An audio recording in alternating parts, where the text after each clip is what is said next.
अस्सलाम वालेकुम students. Chemistry में हमने चैप्टर नंबर 8 स्टार्ट किया हुआ है और आज की जो हमारा टॉपिक है वो टॉपिक है प्रिपरेशन ऑफ अल्केन्स। अल्केन्स की प्रिपरेशन पढ़नी है। लास्ट टाइम हमने नोमेनक्लेचर पढ़ा था अल्केन्स का, उसके दरमियान में अल्कीन और अल्काइन का नोमेनक्लेचर भी लिखा हुआ है, लेकिन उसकी स्टडी हम तब करेंगे जब हम अल्कीन और अल्काइन को आगे स्टडी करेंगे। तभी हमने अल्केन्स को पढ़ना है, तो उसका नोमेनक्लेचर पढ़ा। अब इसकी हम पहले प्रिपरेशन पढ़ते हैं, प्रिपरेशन ऑफ अल्केन्स। अल्केन्स की प्रिपरेशन के लिए सबसे पहले जो पहली बात है वो ये कि अल्केन्स आर पैराफिन्स। अल्केन्स को पैराफिन्स भी कहा जाता है। पैराफिन मतलब अल्केन्स आर पैरामीन लेस। पैरा मतलब क्या होगा? लेस, एंड अफीन मतलब रिएक्टिविटी। रिएक्टिविटी पैराफिन मतलब लेस रिएक्टिव। अल्केन्स जो होते हैं लेस रिएक्टिव होते हैं। अल्केन्स लेस रिएक्टिव क्यों होते हैं? क्योंकि ये सैचुरेटेड कंपाउंड है। अल्केन्स में एक्चुअली क्या होता है कि in this compound 4 valency of the carbon atom are fully satisfied by the single bond. क्योंकि अल्केन्स के अंदर सिंगल बॉन्ड होता है। वो सिंगल बॉन्ड कार्बन दूसरे कार्बन से भी बनाता है, वो सिंगल बॉन्ड कार्बन दूसरे हाइड्रोजन से भी बनाता है। तो सिंगल बॉन्ड होने की वजह से ये सैचुरेटेड है और ये लेस रिएक्टिव होते हैं।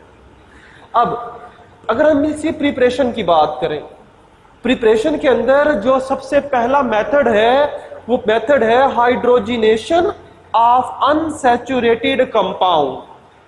आपको जितनी प्रिपरेशन या रिएक्शंस याद करने होंगे उनमें सबसे पहले आप इनकी हेडिंग्स को याद करो और उनका मीनिंग समझो। तो सबसे पहले है hydrogenation of unsaturated compound. Hydrogenation किसे कहते हैं? हाइड्रोजिनेशन का मतलब होता है, हाइड्रोजिनेशन का मतलब है addition of hydrogen. Hydrogen, hydrogenation hydrogen से ही लफ्ज लिया गया है। Hydrogenation addition of hydrogen. Hydrogen को ऐड करना है। किसमें ऐड करना है? ऑफ अनसैचुरेटेड कंपाउंड, किसी अनसैचुरेटेड कंपाउंड के अंदर। अनसैचुरेटेड कंपाउंड कौन सा हो सकता है? अनसैचुरेटेड कंपाउंड या तो हो सकता है अल्कीन, या अनसैचुरेटेड कंपाउंड हो सकता है अल्काइन, यानी कि डबल बॉन्ड या ट्रिपल बॉन्ड जो कंपाउंड होगा उन्हें अनसैचुरेटेड कंपाउंड का नाम दिया जाएगा। जिसकी एग्जांपल यहां पर लिखी है, अल्कीन की example CH2 double bond CH2। ये एग्जांपल है इथीन। इस कंपाउंड का नाम होता है अनसैचुरेटेड कंपाउंड, इथीन है। जब इसके अंदर हाइड्रोजन को ऐड करते हैं, H2 को ऐड करेंगे। कंडीशंस इसके लिए कंडीशन है निकल कैटलिस्ट चाहिए होता है और हीट करना पड़ता है 200 to 300 डिग्री सेंटीग्रेड। इससे क्या हो जाएगा? इससे हाइड्रोजन का बॉन्ड टूट जाता है। एक हाइड्रोजन जाके जाएगा फर्स्ट कार्बन के साथ, दूसरा जाएगा सेकंड कार्बन के साथ जाकर ऐड हो जाएगा, जिससे इसका डबल बॉन्ड खत्म होकर सिंगल बॉन्ड में कन्वर्ट हो जाएगा। तो बाकी रह जाएगा सिंगल बॉन्ड। CH2 था, CH3 सिंगल बॉन्ड CH3 में कन्वर्ट हो जाएगा और कार्बन सिंगल बॉन्ड कार्बन बन गया।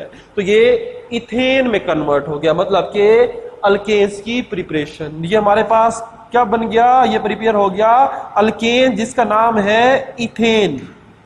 इसका नाम होता है इथेन। तो अल्केन का सेकंड मेंबर इथेन प्रिपेयर हो जाता है। तो ये हमने सैचुरेटेड कंपाउंड प्रिपेयर किया फ्रॉम अनसैचुरेटेड कंपाउंड से।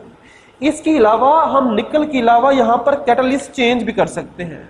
यहां पर कैटलिस्ट प्लाडियम या फिर प्लाटिनियम भी इस्तेमाल किया जा सकता है। जब प्लाडियम या प्लाटिनियम कैटलिस्ट इस्तेमाल करते हैं तब हम ये रिएक्शन रूम टेम्परेचर पर कर लेते हैं, तब हमें हीट नहीं करना पड़ता। जब हम प्लाटिनियम या प्लाडियम कैटलिस्ट इस्तेमाल करते हैं तो फिर हम प्लाटिनियम इस्तेमाल क्यों नहीं कर रहे? कि ये बहुत ज्यादा एक्सपेंसिव, महंगे होते हैं। तो निकल इनएक्सपेंसिव है तो हम निकल को यूज करते हैं और इसे साथ हीट कर लिया जाता है। तो ये हमारे पास हाइड्रोजिनेशन का मेथड होगा और यही मेथड है जो इंडस्ट्रीज में इस्तेमाल होता है। जो वेजिटेबल ऑयल को इसकी हाइड्रोजिनेशन की जाती है और इसे वनस्पति घी में कन्वर्ट किया जाता है। तो ये जो ऑयल है वेजिटेबल ऑयल, इसे जो घी में कन्वर्ट करते हैं, ये भी हाइड्रोजनेशन का ही प्रोसेस है। इसका मतलब ये हुआ कि जो वेजिटेबल ऑयल है ये अनसैचुरेटेड कंपाउंड होता है, अनसैचुरेटेड कंपाउंड, डबल या ट्रिपल बॉन्ड होगा, जबकि जो बनास्पति घी होगा ये सैचुरेटेड कंपाउंड होता है, मतलब कि ये अल्केन्स होते हैं। तो ये हमारे पास वही मेथड है जो हम इंडस्ट्रीज में भी इस्तेमाल किया जाता है, हाइड्रोजनेशन, जो ऑयल को घी में कन्वर्ट करने के लिए इस्तेमाल होगा। नंबर 2, दूसरा method reduction of alkyl halide. Alkyl halide की रिडक्शन से भी अल्केन्स को प्रिपेयर किया जाता है। रिडक्शन का मतलब क्या होगा? अच्छा, यहां पर हम जो रिडक्शन है, यहां पर रिडक्शन को हम एक्सप्लेन करेंगे on the basis of hydrogen. Hydrogen के बेस पर रिडक्शन क्या होता है? हाइड्रोजन की बेस पर रिडक्शन का मतलब होता है addition of hydrogen. Addition of hydrogen is called reduction. Reduction किसे कहा जाता है? एडिशन ऑफ हाइड्रोजन को या रिमूवल ऑफ ऑक्सीजन। लेकिन हमने हाइड्रोजन की बात करनी है तो हम कहेंगे एडिशन ऑफ हाइड्रोजन। हाइड्रोजन को ऐड करना है, किसमें ऐड करना है? Of alkyl halide. Alkyl halide, what is alkyl halide? अगर आपको याद हो प्रीवियस लेक्चर के अंदर अल्काइल ग्रुप हमने पढ़ा था जिसे शो किया गया था आर से। और हैलाइड्स क्या होते हैं? हैलाइड्स को शो करते हैं एक्स से। हैलाइड्स क्या हो सकते हैं? हैलाइड्स हो सकते हैं फ्लोरीन, क्लोरीन, ब्रोमीन या फिर आयोडीन, इन्हें हैलाइड्स कहा जाता है एक्स। जबकि आर क्या होगा? Alkyl group. अल्काइल मतलब मिथाइल, इथाइल, प्रोपाइल हो सकता है। तो अल्काइल हैलाइड लेंगे जिसकी एग्जांपल पहले आप ओवरऑल रिएक्शन देखते हैं। यहां से अल्काइल हैलाइड की जो हमारे पास एग्जांपल है, ये लिखा मिथाइल क्लोराइड। मिथाइल क्लोराइड लिखा हुआ है CH3Cl, ये अल्काइल हैलाइड है। अल्काइल मिथाइल ग्रुप हो गया और हैलाइड की जगह हैलोजन्स लगा दिए। जब इसका रिएक्शन करते हैं जिंक के साथ in the presence of acid HCl, तो क्या होगी? रिडक्शन होगी। रिडक्शन मतलब कि यहां से जो हाइड्रोजन है, यह हाइड्रोजन जाकर ऐड हो जाएगा CH3 के साथ, तो अल्काइल हैलाइड की रिडक्शन हो जाएगी और यहां से बॉन्ड ब्रेक डाउन हो जाएगा। CH3 था, एक हाइड्रोजन ऐड हुआ, क्या बन जाएगा? CH4। जबकि यहां से एक क्लोरीन और एक ये क्लोरीन, दोनों क्लोरीन जाकर जिंक के साथ ऐड हो जाएंगे, जो बन जाएगा ZnCl2 बन जाएगा। ZnCl2 ये हमारे पास अल्केन मीथेन बन जाता है। ये रिएक्शन एक्चुअली 2 स्टेप्स में होता है, मैंने आपको ओवरऑल समझा दिया। अगर हम इसे स्टेप बाय स्टेप समझे तो एक्चुअली शुरू में क्या होता है? जिंक और HCl का रिएक्शन होता है, जिससे जिंक क्लोराइड बन जाएगा, जबकि यहां से हाइड्रोजन एटॉमिक फॉर्म में प्रोड्यूस होते हैं, जिसे नेसेंट हाइड्रोजन कहते हैं। Freshly prepared atomic oxygen, atomic hydrogen होगी। अब ये हाइड्रोजन जो प्रोड्यूस होगी ये रिएक्टिव होगी और जाकर अल्काइल हैलाइड से रिएक्ट करेगी। ये हाइड्रोजन जाकर जब CH3 से अटैक करेगी बन जाएगा CH4 और एक हाइड्रोजन जाके बन जाएगी क्लोरीन से, बन जाएगा HCl। 2 हाइड्रोजन है, एक हाइड्रोजन जाके अटैक करेगा CH3 के ऊपर, CH4 दूसरा करेगा क्लोरीन के ऊपर, तो बन जाएगा HCl। इसमें मैंने क्या किया? इन दोनों को ओवरऑल कर लो। यहां पर देखो हाइड्रोजन रिएक्टेंट प्रोडक्ट दोनों साइड तो कैंसिल हो जाएगा। इसी तरह यहां पर 2 HCl है, एक HCl इस HCl से कैंसिल हो जाएगा, बाकी क्या बच जाएगा?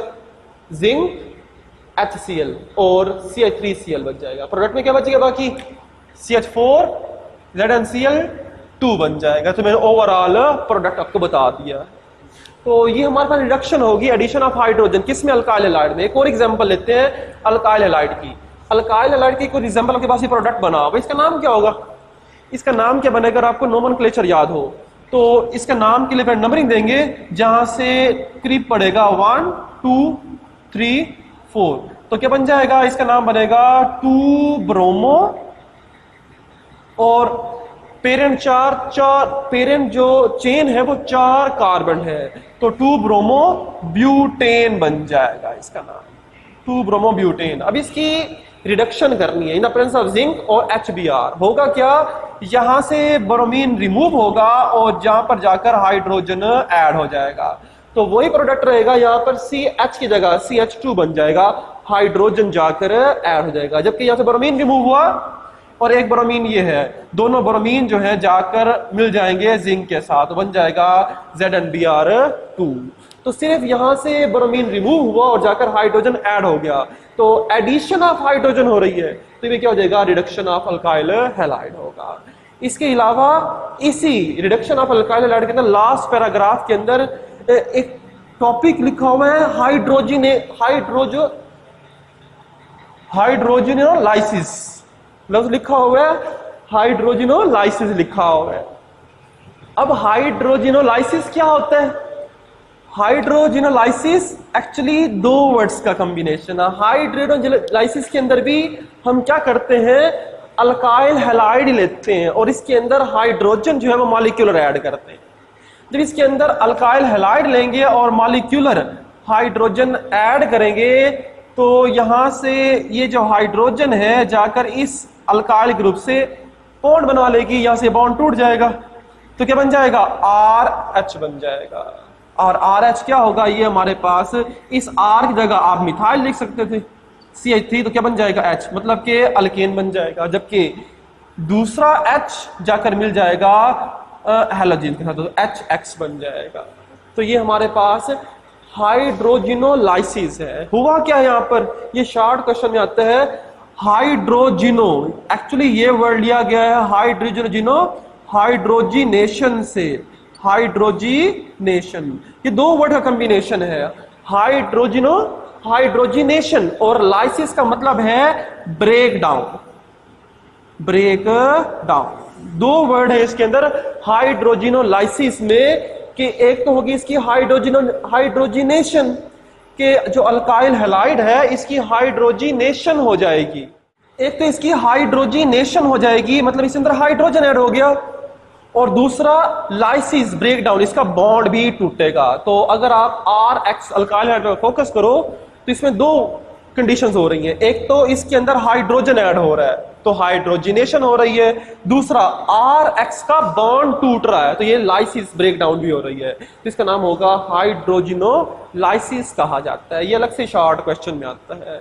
इसके लिए कंडीशन प्लाडियम और चारकोल कैटलिस्ट होता है और साथ में हीट भी करना पड़ता है। इसके अलावा नंबर 3, तीसरा मेथड है अल्केन्स की प्रिपरेशन का, वो है डीकार्बोक्सिलेशन। डी का एक्चुअली मतलब होगा रिमूवल, डी का मतलब होगा रिमूवल, और कार्बोक्सिल ग्रुप क्या होगा, कार्बोक्सिल ग्रुप एक्चुअली COO- को कार्बोक्सिल ग्रुप रहेंगे, कार्बोक्सिल आयन जिसे नाम देते हैं, कि रिमूव करना है COO को। कहां से रिमूव करना है, आप मोनोकार्बोक्सिलिक एसिड, मोनो का मतलब होता है 1 कार्बोक्सिलिक एसिड, ऐसा एसिड जिसमें सिर्फ एक कार्बोक्सिल ग्रुप हो, 1 carboxyl group COOH, carboxyl group किसे कहते हैं, COOH, ऐसा एसिड जिसमें सिर्फ एक COOH, मतलब जैसे एसिडिक एसिड है CH3COOH, इसे नाम दिया जाता है मोनोकार्बोक्सिलिक एसिड है। मोनो मतलब 1, कार्बोक्सिल मतलब COOH, ऐसा एसिड जिसमें सिर्फ एक COOH होगा उसे मोनोकार्बोक्सिलिक एसिड कहते हैं। इसमें से रिमूव करना है किसे, COO को, डीकार्बोक्सिलेशन करनी है। तो अब यहां पर हम एसिटिक एसिड नहीं ले रहे, उसने लिखा हुआ है कि इसका साल्ट लेना है, sodium salt of fatty acid या मोनोकार्बोक्सिलिक एसिड।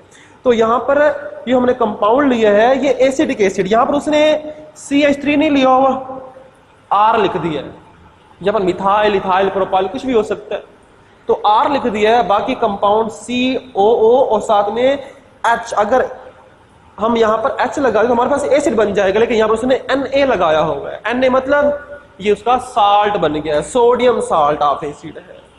ये एसिडिक एसिड का फॉर्मूला भी कुछ ऐसे ही बनेगा, अगर यहां से मैं इसे R की जगह लगा दूं CH3 और यहां पर लगा दूं H, तो ये मोनोकार्बोक्सिलिक एसिड है। उसने थोड़ा सा चेंज किया है कि यहां पर CH3 भी हो सकता है, कुछ चेंज भी हो सकता है, तो उसने ओवरऑल R लिख दिया है, जबकि यहां पर हम साल्ट ले रहे हैं, साल्ट के लिए H को खत्म करके क्या लगाना पड़ेगा, साल्ट के लिए कोई मेटल Na लगा देते हैं, तो ये साल्ट ऑफ एसिड बन जाएगा, मोनोकार्बोक्सिलिक एसिड साल्ट बनेगा।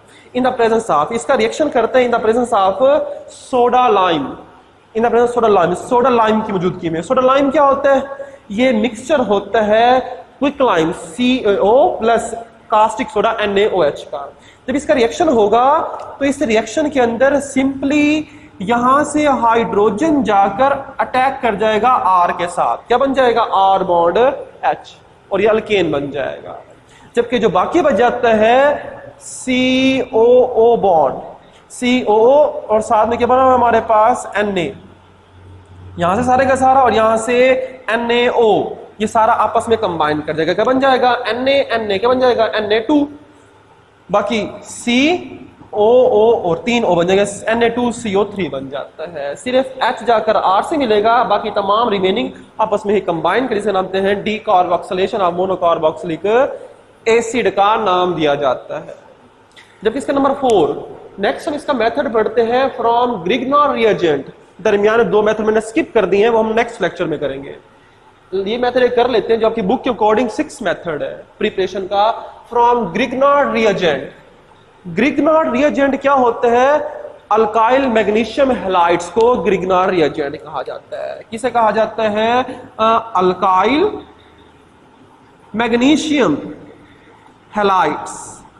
अल्काइल मैग्नीशियम हैलाइड्स को ग्रिग्नॉर रिएजेंट कहा जाता है। ये कैसे बनते हैं? जब अल्काइल हैलाइड्स का रिएक्शन मैग्नीशियम के साथ किया जाता है, इन एनहाइड्रस, वाटर मौजूद नहीं होगा, in the presence of ether, तो ये आपस में रिएक्ट करने के बाद बना देते हैं अल्काइल मैग्नीशियम हैलाइड, RMgX। इस कंपाउंड का नाम होता है ग्रिग्नॉर रिएजेंट। इस ग्रिग्नॉर रिएजेंट से भी अल्केन्स प्रिपेयर किए जा सकते हैं। कैसे? अब इस R की जगह अल्काइल ग्रुप कोई भी लगा सकते हैं, उसने लगा दिया मिथाइल ग्रुप। उसके बाद मैग्नीशियम वैसे का वैसा मैग्नीशियम रहेगा, जबकि हैलाइड्स क्या हो सकता है? Fluorine, chlorine, bromine, iodine. तो यहां पर ब्रोमीन ले लिए, ये बन जाएगा मिथाइल मैग्नीशियम ब्रोमाइड। ये अल्काइल, ये हमारे पास ग्रिग्नॉर रिएजेंट है। जब इसका रिएक्शन करते हैं वाटर के साथ, वाटर से रिएक्ट करने के बाद अब वाटर H पॉजिटिव होगा, OH क्या होगा? नेगेटिव। जबकि ग्रिग्नॉर रिएजेंट के अंदर मैग्नीशियम मेटल है तो चार्ज आएगा पॉजिटिव, जबकि ब्रोमीन नॉन मेटल है तो नेगेटिव चार्ज। जबकि CH3 इस पर भी चार्ज रहेगा नेगेटिव, क्योंकि इसके मेटल के साथ जुड़ा हुआ है। मेटल पॉजिटिव तो CH3 के बन जाएगा नेगेटिव। तो होगा क्या? यहां से H और OH, अब CH3 यहां पर है नेगेटिव, किसे जाके मिलेगा? H पॉजिटिव से। तो CH3 और H ये आपस में कंबाइन कर जाएंगे, क्या बन जाएगा? CH4 बन जाएगा, जो कि मीथेन बन जाता है। जबकि रिमेनिंग मैग्नीशियम क्या है हमारे पास? पॉजिटिव है। इस मैग्नीशियम के साथ पहले तो ब्रोमीन जुड़ा हुआ है, जबकि मैग्नीशियम पॉजिटिव है तो ये नेगेटिव OH से जुड़ जाएगा, तो ये OH भी जाकर मैग्नीशियम से अटैक कर जाएगा। ये मैग्नीशियम जाकर इसे अटैक करेगा और ये भी हमारे पास MgOH और Br में कन्वर्ट हो जाएगा। ये हमारे पास कुछ मेथड से प्रिपरेशन ऑफ अल्केन्स के। जो बाकी मेथड है वो हम नेक्स्ट लेक्चर में करेंगे। अल्लाह हाफिज।